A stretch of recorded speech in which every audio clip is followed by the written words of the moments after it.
여러분 안녕하세요. 마이펫 상담소 윤쌤입니다.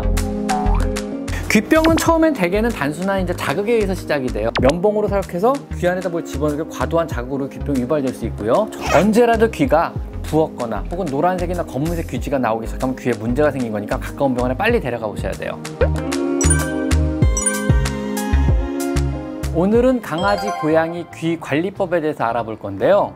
보통은 강아지들 같은 경우는 고양이와 달리 태생적으로 귀병에 많이 시달릴 수밖에 없어요. 그래서 많은 분들이 귀병 때문에 고생하시고 또 귀병에 한번 걸리면 잘 안 낫고 자꾸 재발하고, 그래서 오늘 왜 귀병이 생기는지와 또 귀병이 생겼을 때 어떻게 관리해야 되는지, 귀병이 안 생기게 하려면 어떻게 관리해야 되는지 오늘 거기에 대해서 한번 얘기해 볼까 그래요.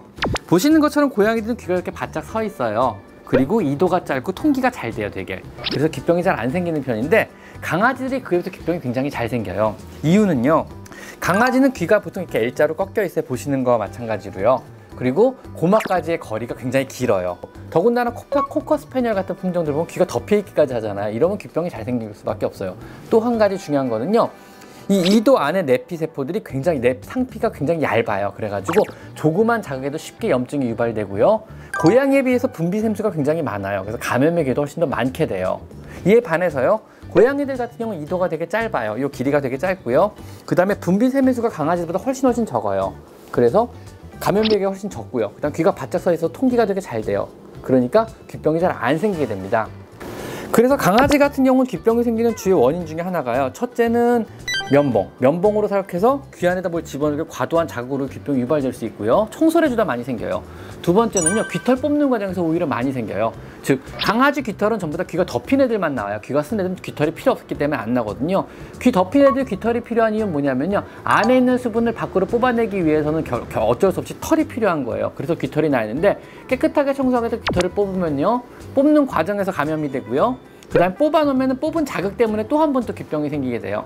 귀털을 뽑으면 그것 자체가 감염을 해서 귀병이 생기는 게 되게 높아져요. 귀병은 처음엔 대개는 단순한 자극에 의해서 시작이 돼요. 아니면은 음식물에 대한 알러지라든가, 이것도 자극이죠, 일종의. 아니면 물리적인 자극, 면봉이나 귀털을 뽑는 행위, 이런 물리적인 자극에서 시작됐다가 처음엔 별거 아닌 가벼운 발적부터 시작했다가 귀 안에 세균들에 의해서 세균 감염이 일어나요. 그러면 세균성 외이염이 되고요. 그 상태에서 방치하면 곰팡이성 외이염으로 또 바뀌어요. 곰팡이까지 복합 감염이 돼버리거든요.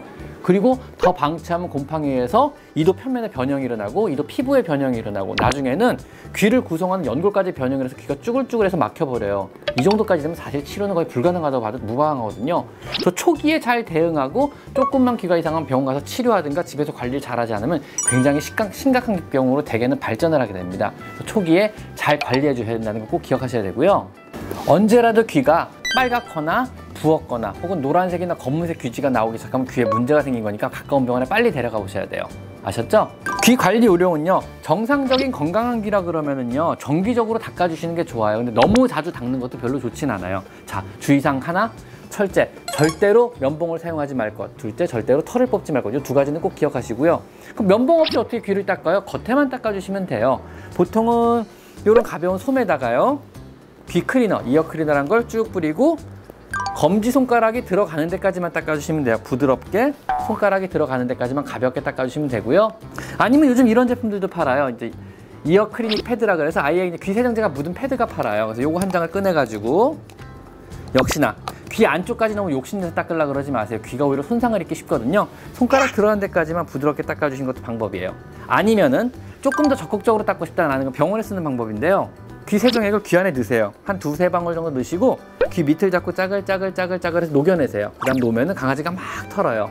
그럼 안에 있는 분들과 녹은 귀지들이 같이 다 나오거든요. 그 다음에 밖에 묻은 부분만 가볍게 이어클리닝 패드로 닦아주시면 됩니다. 고양이는 이어클리닝 패드로 겉에만 닦아주시면 돼요. 안에 세정액 넣지 마세요. 되게 싫어하거든요. 고양이는 귀 안에 어떤 것도 안 넣으시는 게 좋고요. 귀 안을 꼭 청소해야 될 때는 병원에 데려가서 선생님한테 해달라고 하시는 게 안전합니다. 자, 다시 한번, 어떠한 경우에도 귀털을 뽑거나 면봉을 사용하지 마시고요. 귀 안에 자극을 가속화시켜서 오히려 귀병을 유발하거나 있는 귀병을 더 심화시킬 우려가 있어요. 귀에 털을 뽑을 때는요, 수의사의 지시에 의거해서 귀 안의 병 상태가 너무너무 심해서 귀털을 뽑고 치료를 진행해야 될 그 외에는 절대로 귀털을 안 뽑는 게 좋습니다. 자, 오늘은 비교적 쉬우면서 관리하기 어려운 강아지, 고양이 귀 관리 요령에 대해서 알아봤고요. 사실 이런 이비인후과 계열은 안 건들수록 좋다가 원칙이에요. 그래서 고양이 귀 같은 경우도 너무 자주 닦아줄 필요 없고요. 너무너무 들어오면 겉에 보이는 부분만 닦아주세요. 그 다음에 정말 심각해서 청소가 필요하다 싶으시면 병원 방문하시는 걸 권장드립니다. 자, 오늘은 강아지 고양이 귀 관리법에 대해서 알아봤습니다. 자, 마이펫 상담소 윤세입니다. 감사합니다.